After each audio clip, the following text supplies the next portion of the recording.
ça fait très longtemps que cette vue du ciel est travaillée au sein de notre laboratoire. Et ce qu'on a voulu faire, c'est de remettre en question un peu cette vue du ciel, ou plutôt la tangibiliser.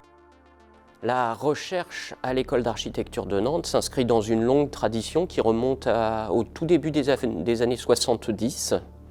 Et en 70, nos prédécesseurs ont développé des travaux pionniers autour de ce qu'on appelait les facteurs physiques de l'ambiance notamment.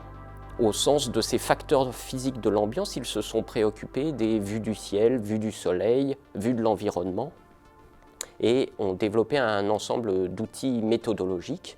Alors ce qu'il faut savoir, c'est que Nantes ne faisait pas exception, puisque, et là je fais référence aux années 80-90, des travaux ont aussi été développés autour de ces fameuses vues du ciel, que ce soit côté canadien par un monsieur qui s'appelle Hawke, à l'Université de Colombie-Britannique, Vancouver en l'occurrence, ou bien en Angleterre, je fais référence aux travaux de Bénédicte, le fameux isoviste. L'isoviste comme ensemble des points d'un plan horizontal que je suis en mesure de voir depuis une position donnée.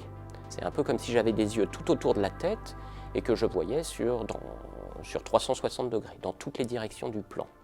Il y a bien sûr une déclinaison tridimensionnelle de cette vision qu'on appelle panoptique, au sens où il ne s'agit plus alors d'une ouverture d'angle horizontale, mais d'une ouverture d'angle volumique.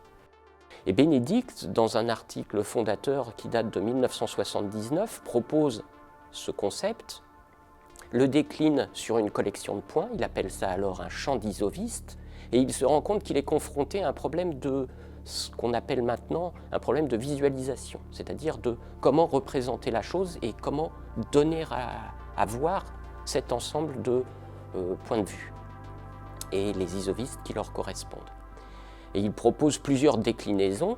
L'une d'entre elles, il la qualifie de modèle de Minkowski, comme empilement de ces divers bassins de visibilité, de ces divers isovistes. Et si je vous parle de ça, c'est parce que le dispositif dont il est question, bassin de lumière en l'occurrence, reprend ce concept énoncé en 1979. Il le reprend, mais il le détourne.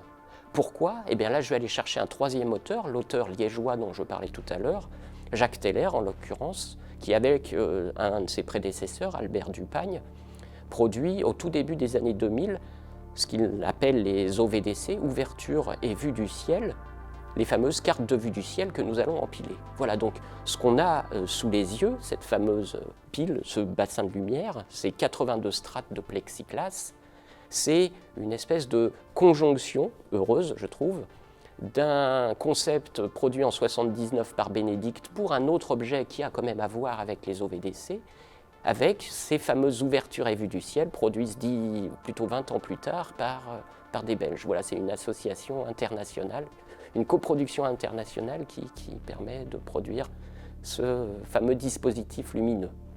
Et pour revenir à ce dispositif lumineux, je trouve que l'apport, il vient du fait qu'on déplace la lumière. Dans le dispositif, la lumière, elle vient du cœur, elle est rasante, elle ne vient pas du ciel, elle ne tombe pas du ciel. Elle nous donne à voir quelque part ces bassins de lumière, ces strates, très différemment. Elle met très différemment en évidence les concavités. Et ces concavités sont révélatrices de l'ensemble des masques qui nous environnent quand on se déplace dans l'environnement urbain. Ces 82 strates de plexiglas d'1 centimètre d'épaisseur nous représentent quoi ? Elles représentent quelque part le résultat d'un mécanisme de double projection. Imaginez que vous ayez un parapluie transparent autour de la tête. Vous êtes l'observateur, vous avez un œil unique quelque part, et viennent se projeter sur les faces de ce parapluie transparent l'ensemble des masques de l'environnement construit. Ça veut dire quoi tout ça ? Imaginez que je me promène en ville, au milieu de bâtiments, dans une rue peut-être un peu encaissée. Toutes les faces opaques qui m'environnent vont venir se projeter et assombrir ce parapluie plastique. Ça, c'est la première projection. Je rabats sur une espèce de sphère, d'un hémisphère qui m'environne immédiatement, tous ces masques. La deuxième étape qu'on doit donc à ces liégeois, c'est le fait de rabattre ce parapluie sur un disque horizontal. ce mécanisme dit de double projection. La deuxième projection est souvent stéréographique, c'est-à-dire qu'elle va chercher un antipode.